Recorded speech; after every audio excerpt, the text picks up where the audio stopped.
Hello, my sweetest friends. How is life? Welcome to Learn English Online with Krishna.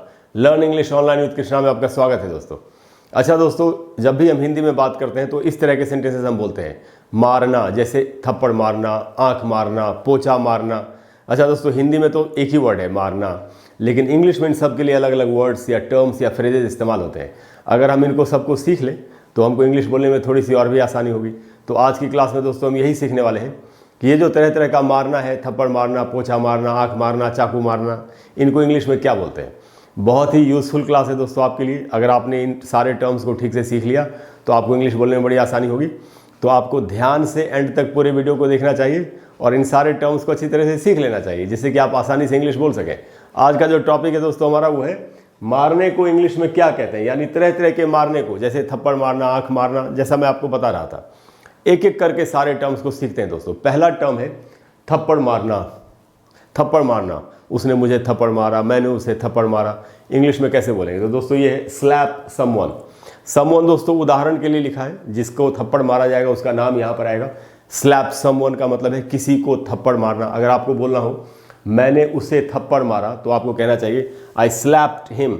इसमें दोस्तों slab verb की तरह इस्तेमाल हो रहा है, क्रिया की तरह।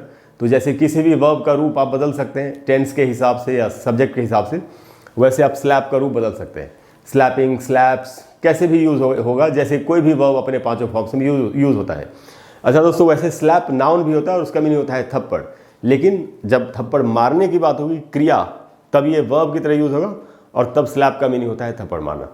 तो दोस्तों ये था थप्पड़ मारना। अगला जो टर्म है दोस्तों बहुत ही इंटरेस्टिंग है, वो है आँख मारना। अब किसी को आंख मारना, मैंने उसे आंख मारी, उसने मुझे आंख मारी, इस तरीके से यूज़ करते हैं इसको। गाने भी बने हुए हैं इस पर बहुत सारे। तो दोस्तों इसको क्या कहते हैं इंग्लिश में? इसको कहेंगे दोस्तों विंक एट समवन। इसमें एट लगना ही लगना है, ये हमको याद रखना चाहिए। तो अगर बोलना हो मैंने उसे आंख मारी तो आपको बोलना चाहिए, और इसमें विंक ही वर्ब है, इसका ही रूप बदलेगा। पास्ट टेंस में बोल रहे हैं मैंने उसे आंख मारी, तो हमको बोलना चाहिए आई विंक्ड। इसमें ईडी लग जाएगा, आई विंक्ड एट, फिर उसका नाम दे देंगे इंसान का।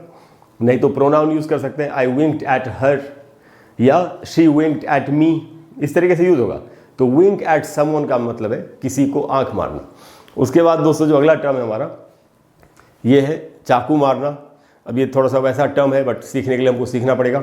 तो चाकू मारना दोस्तों, इसको इंग्लिश में कहेंगे स्टैब समवन।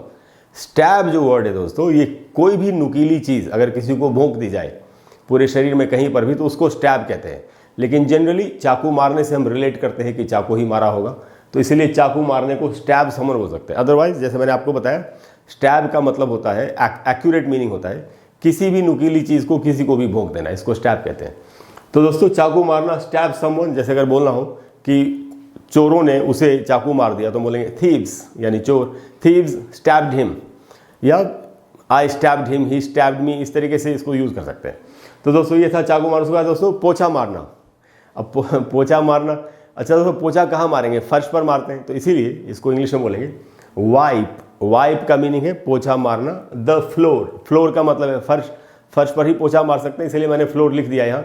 तो वाइप द फ्लोर, वो फर्श, वो पोछा मार रहा था, he was wiping the floor. Please wipe the floor, तुम कृपया करके तुम पोछा मार दो, ऐसे करके। अच्छा दोस्तों वो जो है जिससे पोछा मारते हैं, वाइपर, एक्चुअली ये जो वर्ड है वाइप, इसी में आर लगता है, वाइपर उसको बोलना चाहिए। तो वाइपर, उसको वाइपर नहीं बोलना चाहिए, ये डब्ल्यू से बना है वर्ड, इसको बोलते हैं तो होठ गोल होने चाहिए, वाइपर, इस प्रकार से बोलेंगे। तो वाइपर दोस्तों उस सामान को कहते हैं, उस चीज़ को कहते हैं, इंस्ट्रूमेंट को जिससे पोछा लगाते हैं। और पोछा मारने को बोलेंगे वाइप द फ्लोर। उसके बाद दोस्तों हमारे पास बेंत या छड़ी से मारना। जब पहले के ज़माने में टीचर्स मारते थे छड़ी से, कुछ जगहों में आज भी मारते होंगे। हम लोगों को भी बहुत छड़ी से पिटाई लगी हुई है कि पढ़ाई करो, याद करके आओ। उसी पिटाई का दोस्तों रिजल्ट है कि आज हम लोगों को थोड़ी बहुत इंग्लिश आती है, या कोई भी चीज़ थोड़ी बहुत जो ज्ञान है वो पिटाई के कारण है। तो दोस्तों बेत या छड़ी से मारना, इसको बोलेंगे केन समवन। केन जो वर्ड है दोस्तों, ये जब नाउन होता है तो इसका मीनिंग होता है बेत या छड़ी, और इससे यही वर्ड वर्ब भी होता है, क्रिया की तरह भी यूज़ होता है। तो इसका मीनिंग है बेत से या छड़ी से मारना। समवन उदाहरण के लिए है, जिसको बेत से मारा जाएगा या छड़ी से मारा जाएगा, उसका नाम हम यहाँ पर लिखेंगे। जैसे अगर बोलना हो कि मेरे शिक्षक ने मुझे बेत से मारा, तो मुझे बोलना चाहिए माई टीचर केन्ड मी। इसको पास्ट टेंस में इसमें डी लगा देंगे, केन्ड यानी छड़ी से मारा, my teacher canned me, I canned him, मैंने उसे छड़ी से मारा, उसने मुझे छड़ी से मारा या बेत से मारा, ही केन्ड मी। तो इस प्रकार से यूज़ करेंगे दोस्तों। तो इसको कहेंगे बेत या छड़ी से मारने को केन समवन। उसके बाद दोस्तों जो अगला वर्ड हमारे पास वो है जान से मारना। अब जो लोग जान से मार ही देते हैं कुछ लोगों को, तो इसके लिए है दोस्तों किल समवन। किल की जगह पर आप मर्डर वर्ड का भी इस्तेमाल कर सकते हैं। अगर कोई ऐसे राजनीतिक हत्या है तो उसके लिए असैसिनेट का इस्तेमाल होता है, असैसिनेट समवन। तो किसी को जान से मारने को, बट जो जनरल वर्ड सब लोग यूज़ करते हैं हमेशा स्पोकन में, इनफॉर्मल इंग्लिश में, कॉन्वर्सेशन में इस्तेमाल होता है, वो है किल। तो किल समवन, समवन की जगह पर उसका नाम आएगा जिसको मारा गया या जिसको मारा जाएगा या जिसको मारा जा रहा है। तो हम बोलेंगे, जैसे अगर बोला हूँ उसने उसको मार दिया तो बोलेंगे ही किल्ड हिम, या he was killed by terrorists robbers, उसको आतंकवादियों के द्वारा मार दिया गया, उसको डकैतों के द्वारा मार दिया गया, he was killed by robbers, आतंकवादियों के द्वारा मार दिया गया, he was killed by terrorists, इस प्रकार से बोलेंगे। या लोग कई बार गुस्से में धमकी देते हैं एक दूसरे को, आई विल किल यू, मैं तुम्हें जान से मार दूंगा। तो दोस्तों किल का मतलब है जान से मारना, किल समवन। और अगला जो टर्म हमारा वो है पत्थर मारना। जो पत्थर मारते हैं किसी को तो नहीं मारना चाहिए, लेकिन पत्थर फेंकते लोग। कई बार लोग इंसानों पर ही नहीं, जानवरों पर भी, या निर्जीव वस्तुओं, मकान पर पत्थर फेंकते लोग, खिड़की पर, शीशे पर पत्थर फेंकते लोग।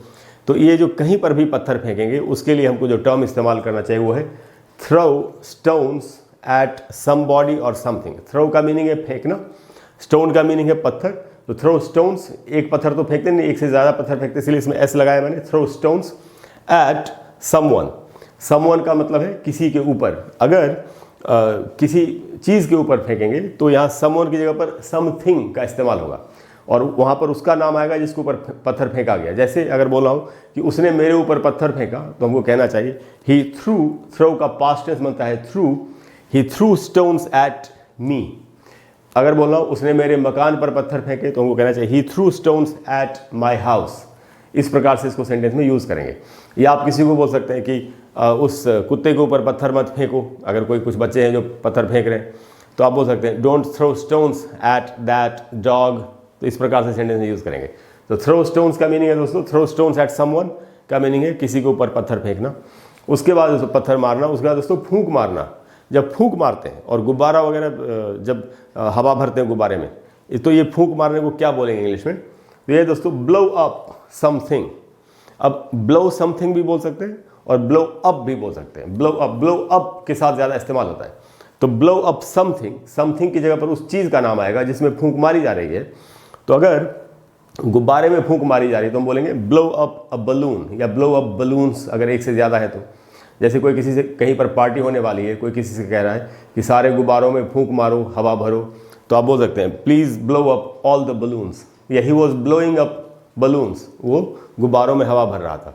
अच्छा दोस्तों, वैसे ब्लो का एक मीनिंग उड़ा देना भी होता है। जैसे किसी बिल्डिंग को बॉम्ब लगा के उड़ा दिया है तो वो भी ब्लो का मीनिंग है। और ब्लो का एक मीनिंग बहना भी होता है, जैसे हवा बह रही है, द विंड इज़ ब्लोइंग। तो ब्लो एक ऐसा वर्ड है जिसकी बहुत सारी मीनिंग्स है, बट आज जिस मीनिंग की हम बात कर रहे हैं वो है फूंक मारना। क्योंकि मारने वाली हमारी क्लास चल रही है, तरह तरह के जो मारने वाले वर्ड्स इनको इंग्लिश में क्या कहते हैं ये हम सीख रहे हैं, इसीलिए फूंक मारना ही आज ब्लो का मीनिंग हम सीखेंगे और तब उसको बोलेंगे ब्लो अप समथिंग। उसके बाद दोस्तों बॉल मारना। जैसे बॉल फेंक के मारते हैं तो बॉल इंसानों के ऊपर भी मार सकते हैं या किसी चीज़ के ऊपर, खिड़की ऊपर, जैसे बचपन में करते हैं ऐसा लोग। तो हम सभी ने बचपन में बॉल कहीं ना कहीं मारी। तो दोस्तों इसको कहेंगे हिट सम बॉडी और समथिंग। हिट का मतलब है मारना और SB का मतलब दोस्तों सम बॉडी, उदाहरण के लिए लिखा, और STH का मतलब है समथिंग, शॉर्ट में लिखा मैंने। तो हिट सम बॉडी यानी किसी को मारना या समथिंग किसी चीज़ को मारना विद अ बॉल, ऐसे आपको यूज़ करना होगा। हिट सम बॉडी और समथिंग विद अ बॉल। अगर बोल रहा हूँ उसने मुझे बॉल फेंक के मारा, बॉल मारना यानी बॉल से मारना या बॉल फेंक के मारना, ऐसे इस्तेमाल होता है। तो हम कहेंगे ही हिट मी। अच्छा दोस्तों हिट का पास्ट टेंस भी हिट ही होता है, ये आपको जानते ही होंगे। तो ही हिट मी, समबॉडी का यहाँ मी आ गया, he hit me with a ball, या ही हिट द विंडो, उसने मुझे बॉल मारा, he hit me with a ball, उसने खिड़की पर बॉल मारा तो he hit the window, something की जगह पर आएगा, he hit the window with a ball. तो इस प्रकार से इसको यूज़ करना है सेंटेंस में। उसके बाद जो टर्म है हमारे पास दोस्तों वो है लात मारना। जब लात मारते किसी को नहीं मारना चाहिए लेकिन मार ही देते हैं कुछ लोग, तो इसको दोस्तों बड़ा ही सिंपल है, किक समवन। अच्छा समवन की जगह पर फिर उसका नाम आएगा जिसको लात मारी गई थी। तो अगर बोल रहा हूँ मैंने उसे लात मारी, आई किक्ड हिम, उसने मुझे लात मारी, ही किक्ड मी, इस प्रकार से इसको यूज़ करना है। तो दोस्तों मुझे पूरी उम्मीद है कि इनको आज सीखने के बाद, ये टर्म्स सीखने के बाद इस तरह के सेंटेंसेस बोलने में आगे से आपको कभी कोई दिक्कत नहीं होगी। अगर आपको क्लास अच्छी लगी हो तो प्लीज़ वीडियो को लाइक करें और शेयर करें और चैनल को सब्सक्राइब करें। और अगले वीडियो में मैं आपको फिर इसी तरह की कुछ यूज़फुल टर्म्स जिनको सीख करके इंग्लिश बोलना आपके लिए थोड़ा सा आसान हो जाएगा, मैं आपको देने की कोशिश करूँगा। इसके अलावा दोस्तों अगर कोई भी ऐसे वर्ड्स हैं या टर्म्स हैं, सेंटेंसेज हैं जो आप नहीं बना पा रहे हो या आपको उनमें दिक्कत हो रही है, तो आप नीचे कमेंट बॉक्स में लिखिए। मुझे अगर लगेगा कि वो बहुत लोगों के काम आएंगे तो मैं आपको पक्का उस पर वीडियो बना करके दे दूंगा और उसमें ज़्यादा टाइम भी नहीं लगेगा। मैं जल्दी से जल्दी आपको बना करके देने की कोशिश करूँगा। Thank you very much. I will see you soon. Bye bye.